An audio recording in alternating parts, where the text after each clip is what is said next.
ൊക്കെ ഉണ്ട്. അതായത് വൈദ്യ മേഖലക്കാര് രണ്ടാം ഭാവത്ത് ഉയർന്ന പൊസിഷനിലെ മെഡിക്കൽ പരമായിട്ടുള്ള ജോലിക്ക് സാധ്യത കൊടുക്കുന്നുണ്ട്. അപ്പോൾ നല്ല സാധ്യതയുള്ള ഗ്രഹനിലയാണ്. ഒന്നെങ്കിൽ നിങ്ങളുടെ ജീവിത സാഹചര്യങ്ങൾ കൊണ്ട് നിങ്ങൾ എവിടെ എത്തിപ്പെട്ടില്ല, അല്ലെങ്കിൽ നിങ്ങൾ നല്ല ജോലിയിലായിരിക്കും നിൽക്കുന്നത്. അല്ലാന്നുണ്ടെങ്കിൽ നിങ്ങളുടെ പരിശ്രമക്കുറവായിരിക്കണം നിങ്ങളുടെ ഈ ഇതുവരെ എത്തിച്ചിരിക്കുന്നത്. അത് മാത്രമേ ജാതകത്തിൽ പറയാൻ പറ്റുള്ളൂ. ആര്യലക്ഷ്മി ലൈക്ക് ചെയ്തിട്ടുണ്ടോ?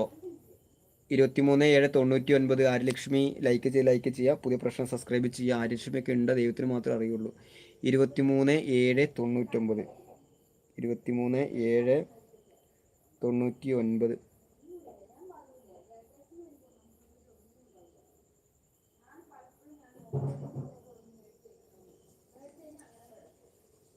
7:15 PM.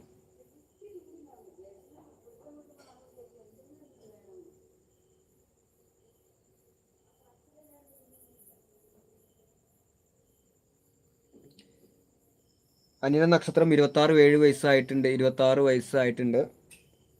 വിവാഹമൊക്കെ നോക്കുകയാണെങ്കിൽ 2026 ജൂണിന് ശേഷം വിവാഹ കാലഘട്ടം നോക്കുകയാണെങ്കിൽ നോക്കാം. 26 വയസ്സാണ്. മിലിറ്ററി, നേവി, ആർമി, പട്ടാളം, കമ്പ്യൂട്ടർ, IT മേഖല, ഡിപ്ലോമ, എഞ്ചിനീയറിംഗ് മേഖല, ആ സാധ്യത, അതിന് പ്രൊഫഷണൽ ജോബൊക്കെ കിട്ടാൻ ജാതകപ്രകാരം കിട്ടാൻ സാധ്യതയുള്ള ഗ്രഹനില തന്നെയാണ്. അതുമാത്രമല്ല 10ാം ഭാവത്തിൽ കുജൻ നിൽക്കുന്ന 10ലേക്ക് ശനിയുടെ 10ാം കാരകൻ്റെ ദൃഷ്ടി, 10ലേക്ക് വ്യാഴത്തിൻ്റെ ദൃഷ്ടി. അപ്പോൾ തീർച്ചയായിട്ടും 9ലേക്ക്, അപ്പോൾ വ്യാഴം 12ലേക്കുള്ള ബന്ധം, അത് ആ വ്യാഴത്തിന് 6ലേക്കുള്ള ദൃഷ്ടി, ലഗ്നാൽ വ്യാഴത്തിന് 1 2 3 4 5, അപ്പോൾ വ്യാഴത്തിന് 8ലേക്കുള്ള ദൃഷ്ടി. തീർച്ചയായും മെഡിക്കൽ പരമായിട്ട് ജോലിക്കൊക്കെ സാധ്യതയുള്ള ഗ്രഹനില തന്നെയാണ്. അപ്പോൾ ഇപ്പോഴത്തെ ഇനി വരുന്ന കാലഘട്ടം അനുകൂല കാലഘട്ടം തന്നെയാണ്. 2027 വരെ ലഗ്നാൽ തടസ്സ കാര്യങ്ങളൊന്നുമില്ല. പക്ഷെ തടസ്സം വരണമെന്നുണ്ടെങ്കിൽ നമ്മൾ വിചാരിക്കണം, തടസ്സം വേണോ വേണ്ടയോ, അത് നിങ്ങൾ തീരുമാനിക്കുക. എനിക്ക് ഇങ്ങനെയൊക്കെ പോയാൽ മതി എന്നുള്ള ചിന്താഗതിയാണെങ്കിൽ അങ്ങനെ പോകുള്ളൂ. മാറ്റം വേണമെന്നുള്ള ഒറ്റ മെൻറ്റാലിറ്റി കൂടെ പോവുകയാണെങ്കിൽ അവിടെ വിജയം ഉണ്ടാകും. ഓക്കെ,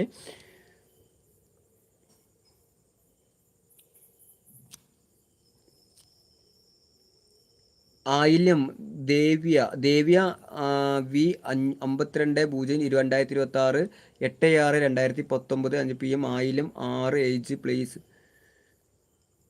ഈ 10 വയസ്സുള്ള 5 വയസ്സുള്ള കൊച്ചുങ്ങൾക്കൊക്കെ ഫലം മാറിയിട്ട് നിങ്ങൾ അറിയാണ്ടിരിക്കണത് എൻ്റെ ഒരു അഭിപ്രായത്തിൽ പറയണത്. കാരണം എല്ലാവർക്കും ഒരു എന്തെങ്കിലും ദോഷങ്ങൾ പറയാൻ മാത്രമേ ഉണ്ടാവുള്ളൂ.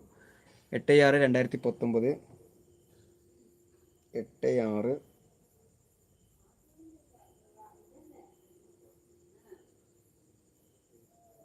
8/6/2019 3:50 PM.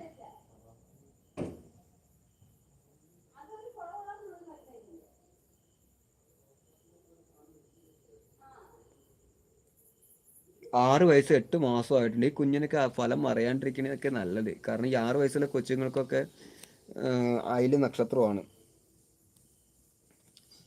ഈ ലഗ്നക്കാർക്ക് ഇപ്പോൾ ഈ കൊച്ചിന് ദോഷ സമയമൊന്നും അല്ല. പക്ഷെ ലഗ്നത്തിൻ്റെ 9 കുജൻ ബുധ ശുക്രൻ നിൽക്കുന്നു. രവി ശുക്രൻ 8 നിൽക്കുന്നു. ചന്ദ്ര സുക്ഷത്ര ബലവാൻ, 10ാം ഭവനാദി സുക്ഷത്ര ബലവാനൊക്കെ നിൽക്കുന്നുണ്ട്. ഇപ്പോൾ ചെയ്യേണ്ടതെന്ന് വെച്ച് കഴിഞ്ഞാൽ ഗണപതി ക്ഷേത്രങ്ങളിൽ മുടങ്ങാതെ മാസത്തിൽ കൊച്ചിൻ്റെ പേരിൽ ഭാഗ്യസൂക്തം ചെയ്യാം. അതേപോലെ തന്നെ ഗണപതി ഹോമം മാസത്തിലൊരിക്കൽ ഒരു ഗണപതി ഹോമം ചെറുതായിട്ട് ചെയ്യുക. എല്ലാ മാസം പിറന്നാൾ വരും. ആ സമയത്ത് ഇത്രമാത്രം ചെയ്താൽ മാത്രം മതി. വേറെ ബുദ്ധിമുട്ടോ കാര്യങ്ങളൊന്നുമില്ല.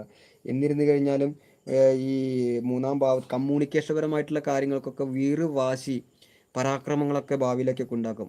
വാശി, ദേഷ്യം, പരാക്രമങ്ങൾ, എടുത്തുചാട്ടം, കുറുമ്പുകളൊക്കെ നല്ലതുപോലെയൊക്കെ ഉണ്ടാകാം. അപ്പോൾ അത് ഒന്ന് ശ്രദ്ധിച്ച് കൈകാര്യങ്ങൾ ചെയ്യുക. അത് വലിയ പ്രശ്നങ്ങളാന്ന് പറഞ്ഞിട്ട് വലിയ രീതിയിലേക്കൊന്നും മുന്നോട്ട് പോകാൻ പറ്റുമെങ്കിൽ ബാലരക്ഷ യന്ത്രമൊക്കെ ധരിച്ചിടുന്നത് നല്ലതായിരിക്കും. കൊച്ചിന് ബാലരക്ഷ യന്ത്രം എന്ന് പറയുന്ന സമയത്ത് അതൊക്കെ ധരിച്ചിടുകയാണെങ്കിൽ കൊച്ചിൻ്റെ ഇപ്പോഴത്തെ വന്നിരിക്കുന്ന ബാലരക്ഷകൾക്കൊക്കെ ചെറിയ മാറ്റങ്ങൾ വരാം. ഓക്കെ, അതൊക്കെ മാറാനൊക്കെ നല്ലതായിരിക്കും ഇപ്പോൾ ചെയ്യണത്. അടുത്തതാരാണ്? മൈത്രി ജൂൺ തിരുവാതിര പുലർച്ചെ 3 AM കുറിച്ച് പറയാമോ? ഹെൽത്തിനെ കുറിച്ച് പറയാമോ? ഓക്കെ, നമ്മൾ ലൈവ് ഏകദേശം 1.5 മണിക്കൂറായി. ഇനി ആരെങ്കിലും ഉണ്ടോ സൂപ്പർ ചാറ്റൊക്കെ ചെയ്തിട്ട് ചെയ്യാനുണ്ടെങ്കിൽ? ആർക്കെങ്കിലും വേണ്ടി 1.5 മണിക്കൂറായി. ഇനി ആർക്കെങ്കിലും കമൻറ്റ് വേണമെന്നുണ്ടെങ്കിൽ നിങ്ങൾക്ക് ഉള്ളി സൂപ്പർ ചാറ്റ് ചെയ്യാവുന്നതാണ്. ഓക്കെ, നമുക്കിനി ഒരു കുറച്ച് നേരമൊക്കെ സൂപ്പർ ചാറ്റ് കിട്ടണ്ടേ? അല്ലെങ്കിൽ നമുക്ക് സങ്കടമല്ലേ നമുക്ക് ഒരു